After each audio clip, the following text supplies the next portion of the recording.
Austatud eesistuja, head kolleegid! Tõtt-öelda mul on väga häbi sellepärast, et 33 aastat peale Eesti taasiseseisvumist on meil mingisuguseid ringkondi, kes võitlevad olematu natsitondiga Eestis.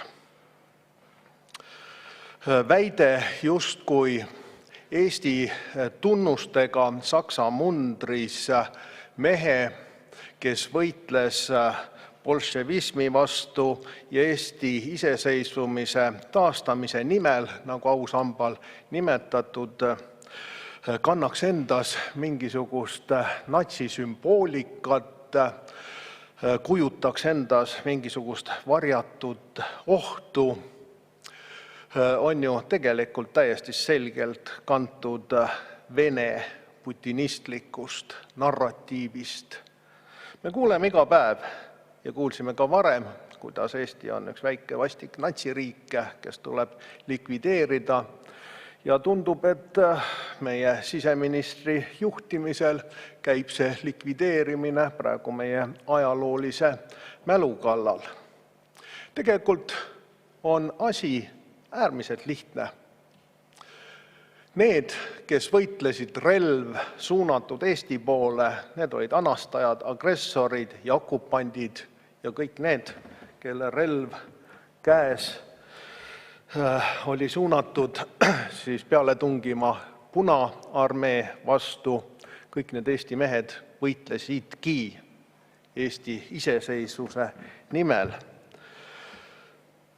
Paraku ajad olid segased ja auväärne Vello Salo on omal ajal tõdenud, et jah, tõepoolest, et munder võis ju neil meestel olla vale, aga see-eest vaenlane oli õige.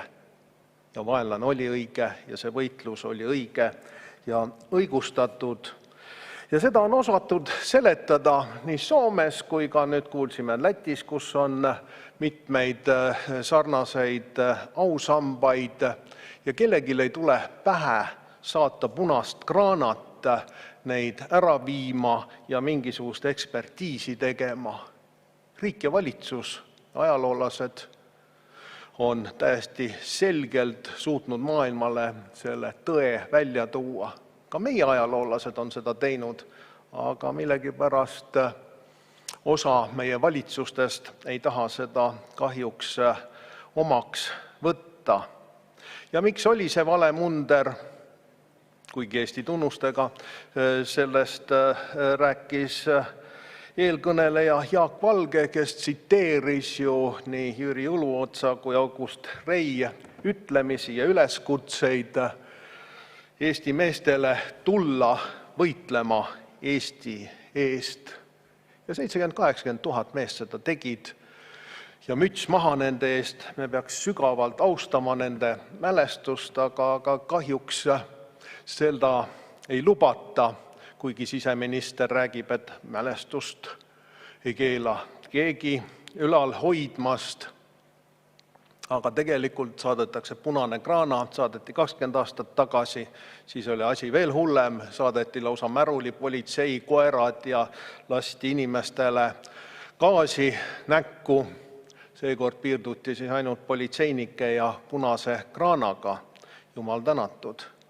Aga piinlik, kuidas siis meie politseijõud, meie siseminister, meie valitsus usub igasugust teadet ja reageerib üle ja täiesti vääralt ja valelt, sellepärast et seda, kas seal on natsisümboolika või mitte, oleks võinud ka eelnevalt minna kohale ja kontrollida ja vaadata kas või sotsiaalmeediast, kus juba need fotod ju sellest mälestusmärgist levisid.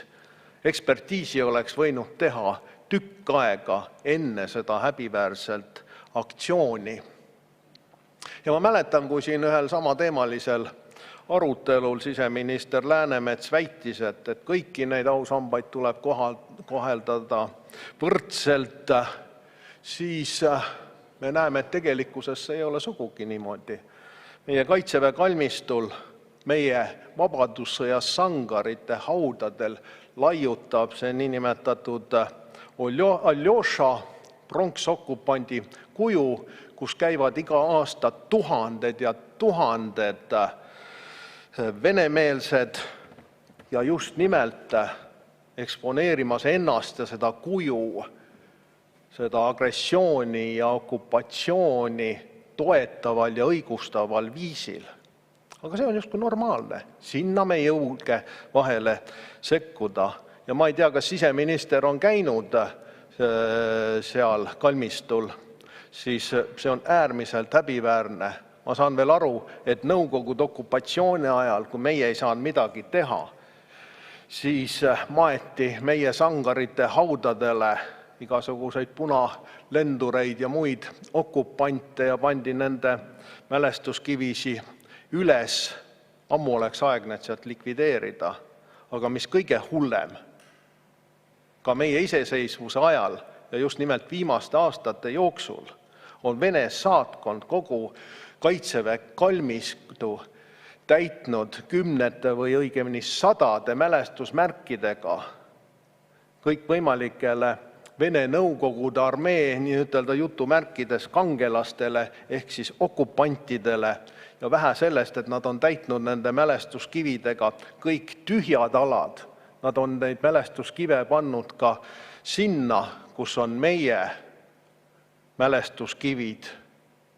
Ja mitte keegi ei ole neid takistanud, mitte keegi ei ole küsinud, kas teil on selleks luba olemas. Lihtsalt tulid ja panid ja meie riigivõim on vait. See näitab täielikku mannetust, täielikku häbiväärset kapitulatsiooni sellise pahatahtliku propaganda ja infosõja osas, millega meid üle kallatakse. Ja minister korrutas siin mitmeid kordi, et sellega rikuti teekaitseseadust, pandi keelatud alale see ausammas püsti. Ma ei tea, ma vaatasin seadust ja seal ei ole pool sõnagi sellisest asjast, et ei tohiks ausammast panna. Teekaitsevööndid ei tohi risustada, sinna ei tohi teha rajatisi ega hooneid, mis varjaksid vaadet.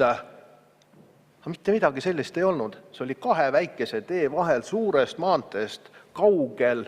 Taheti panna üks väike tillukene mälestuskivi, mis soojendab iga inimese südant, kelle perekonnaliikmed, isad, vanaisad on võidelnud Eesti eest. Ja ka mina käisin, kui Lihula ausammas pandi üles oma perega seal, viisin lilled, sest minu isa oli Soome poiss ja tuli tagasi, võitles samamoodi Saksa mundris, aga nagu kõik ülejäänud Eesti mehedki. Teie aeg. Nad ei võidelnud mitte Suur-Saksamaa, mitte Hitleri ega natsismi eest, vaid nad võitlesid Eesti eest ja valitsused ja poliitikud, kes seda ei tunnista, nende koht ei ole Eesti juhtkonnas ega Eestit juhtimas. Aitäh!